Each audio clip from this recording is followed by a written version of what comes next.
Hello, welcome to Will Speaks History. Now, before we get into this microphone will not be used throughout the entire video. I'm just using it at this point because I need to re-record the opening. So, the reason this is taking so long to come out is because I am not using the same software for editing that I used from the original first video. I'm now using a different one, and I can't actually record more than about 5 clips at once for audio, so I'm having to do 2, and in this video you'll just hear me talking throughout the entire thing non-stop. So there will be like me breathing at times and whatever, and I'm sorry about that, I can't do much about it. So yeah, welcome to Hitler Series Part 2.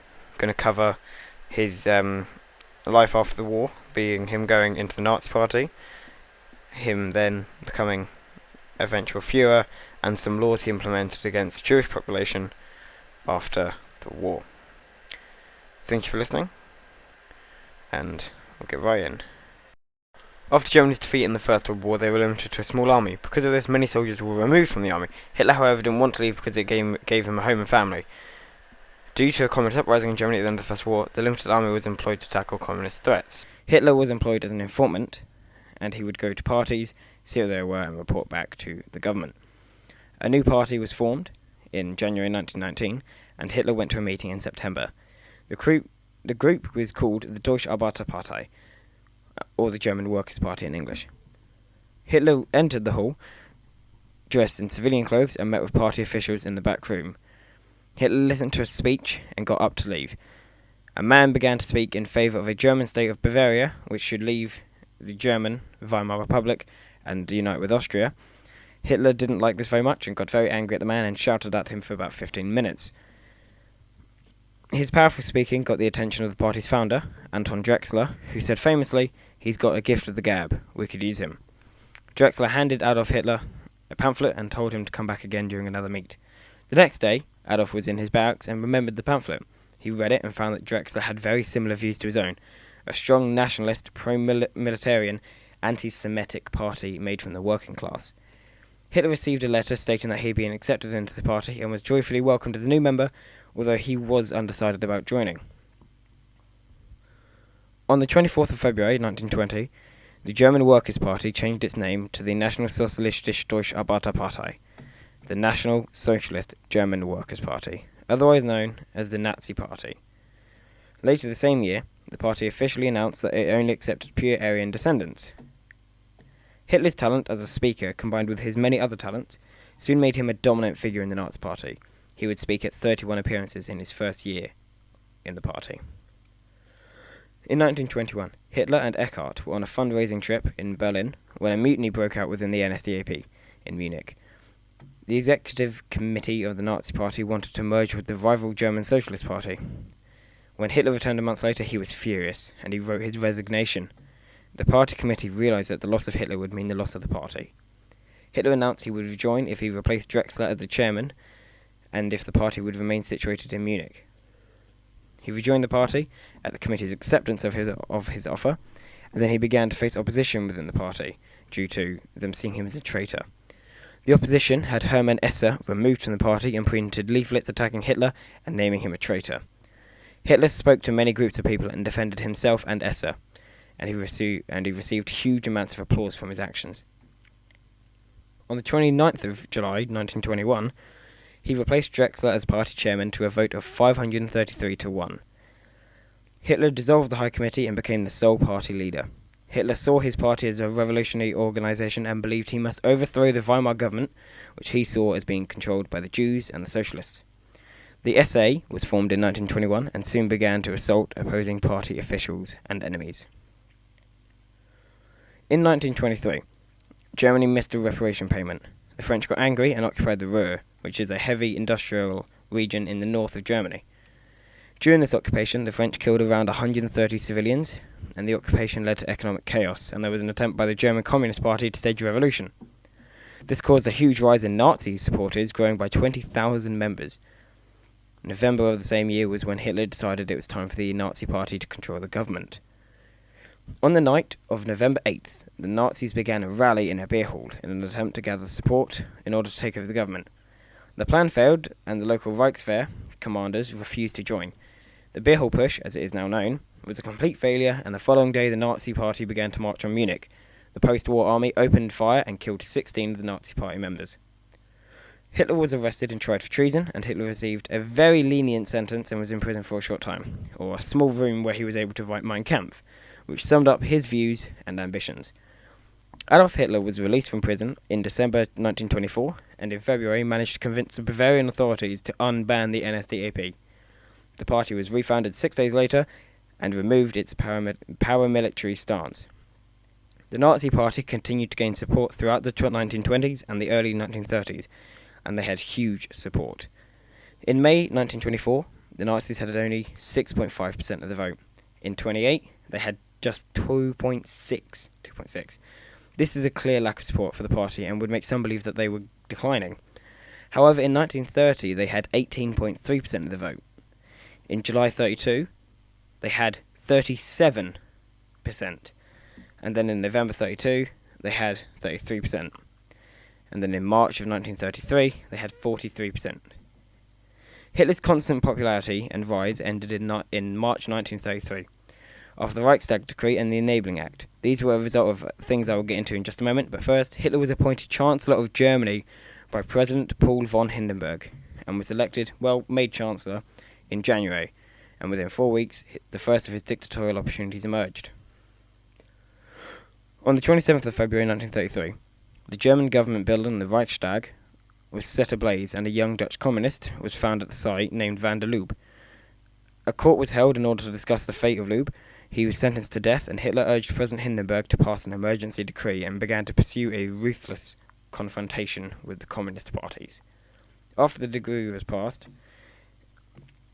the government began a mass arrest campaign against the communists. This removed the communists from the government, and in July 1933, Hitler removed all other political parties from the government, and the Nazi Party became the only party. The Enabling Act, which I mentioned earlier, was a second of the two government laws passed which allowed Hitler to do whatever he wanted. The first was the Reichstag Fire Decree, which I just went over, and now I'm going to detail the Enabling Act of 1933. I'm going to attempt to read some of these pieces in German, and with the translation after, because why not? The term Ermächtigungsgesetz refers to the Enabling Act, usually 1933 Enabling Act, although officially it was called the Gesetz zur Behabung der Not von Volk und Weich, meaning law to remedy the distress of the people and the state. This law stated that the German cabinet could enact laws without the Reichstag's intervention or say in any matters. The legislation cited parts of the Weimar Constitution, which allowed for Hitler to rule by decree. Hitler would enact several laws to consolidate his power. One of his actions and operations is most famous is what is known as Operation Hummingbird. The Blood Purge, or the Rom Purge, or the Rom Push, is better known as the Night of the Long Knives. It was a purge initiated by Hitler to gain full control of the Nazi Party and the government that was under him, as well as the SA and the army itself. Hitler wished to gain more authority over the aggressive SA, who by this point had over 2 million, which is more than the 100,000 men in the army. This concerned the army, who feared the SA due to their potential as a rival force. Hitler wanted to support the German army and wanted support from them. He wanted the SA in check as well. His friend and leader of the SA, Ernst Röhm, however, wished to merge the SA with the army so that he could control them as one. Hitler was against this, and so Röhm was another added to the list of targets for the purge. During the days between June 30th and July 2nd, 1934, Hitler had 85 people killed, according to official reports, although estimates range up to 1,000 killed by the Nazi purge. Hitler had used this mass killing to secure his new leadership by tackling his friends and foes. Hitler had consolidated his power as a chancellor and in the Nazi Party. He now had the backing of the army as well. Now that Hitler had both of these massive laws and backings behind him, he was now the effective dictator of Germany. Hitler was now one step from being the supreme leader. President Hindenburg still held the title of president. Luckily for Hitler, however, barely 20 months after the Reichstag fire and Hitler being named chancellor, Hindenburg decided to die, and Hitler took the title of president and chancellor. He merged the roles and became the Führer of Germany. Hitler had been the leader of the Nazi Party for 13 years at this point and was now in full control of the country he loved. Now that we have covered Hitler's massive shift from a man without any career future at the end of the First World War up until his now leadership of the Nazi regime in Germany, we are now going into some of his laws implemented, specifically anti-Semitic laws and more political manipulation that Hitler used to both gain the respect of the other nations as well as the rearmament he needed to achieve his goals of world domination. Viewer discretion is advised because some of these can be a bit unethical, quite severely. In 1935, Hitler passed the Nuremberg Laws, which were a set of laws which in their own way began the further persecution and poor treatment of Jews, as well as the other control of people. The future generations the Reich citizenship law stripped Jews of German citizenship, naming them as nationals and not Reich citizens. Certificates of Reich citizenship were never introduced, but the Jewish population of Germany faced this law up until the collapse of the Nazi regime in 1945. The law for the protection of hereditary health forced sterilization of a person if they have certain illnesses or diseases. These involve the following: congenital feeble-mindedness, schizophrenia, manic depression, congenital epilepsy, hereditary blindness, hereditary deafness, and serious inheritable malformations. Sterilization of the person could be requested by a physician as well as the hospital, sanatorium, or prison workers. The law for the protection of German blood and German honor was a law directly aimed at Jews. The law consisted of 7 sections, 5 of which we will look at. Section 1 states that marriage between German citizens and Jews is strictly forbidden. Section 2 states that the sexual relations outside of the marriage between German citizens and Jews is forbidden. Section 3 states that Jews are not allowed to employ female citizens of German blood. Section 4 states that Jews are not allowed to display the Reich and national flag or national colours. They are, however, allowed to display Jewish colours. Section 5 shows the punishments for breaking these laws. For breaking Section 1, you are subjected to hard labour. Section 2, breaking will result in imprisonment and or hard labour.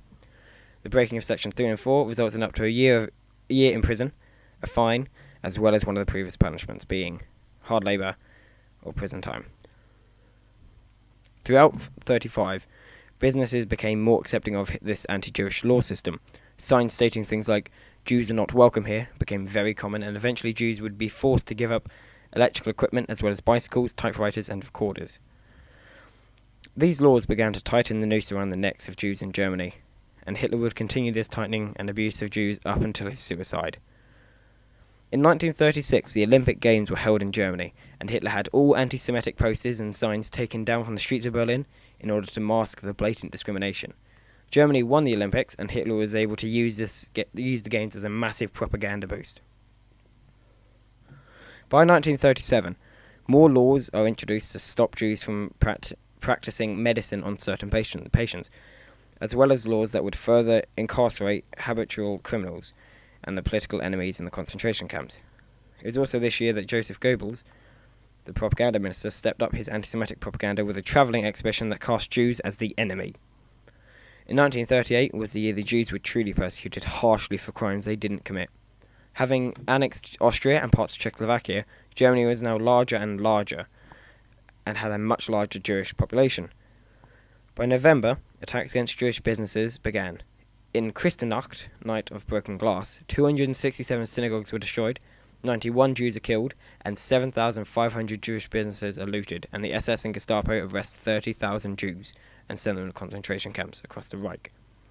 Jews were also banned from non-Jewish schools, banned from working as craftsmen, banned from viewing cinemas, theatres, operas and concerts. During the same year, Jews are forced to hand in driving license and are banned from swimming pools and are not allowed to attend university. By 1939, Jews were now banned from working in any medical post and could now be evicted from homes without any reason. Hitler's laws began the mass abuse of Jews and anyone who he or the Nazi regime didn't like. By the end of 1939, Hitler had started the largest conflict known to man, and by the end of it, he would have ended the greatest tragedy in modern history. I will cover both the Holocaust and Hitler's larger choices from 1939 to 1945 in the next video. I hope you all enjoyed this but moderately lengthy and lawful video. I apologise for me stuttering or, breath and all that through the video, but at the moment I have no really easy way of doing paragraph by paragraph recording. So I hope you enjoy this. Hopefully there's music behind me speaking. If not, well, then I messed up a bit there. But if you enjoyed this, make sure you comment down below right now what subject I should cover next. Make sure you subscribe, like the video, and just comment whatever. I guess you can do that as well. But thank you for listening, and make sure you subscribe, comment, and like I said, what historical thing you want me to cover. And I hope this video has realised, I hope this video has made you realise the length of Hitler's hatred and fury against ideologies and different peoples. And that is my goal here, to educate somewhat through my bad grammar. Hitler wasn't a nice guy. You should probably know that already, but yeah. Thanks for watching, and goodbye.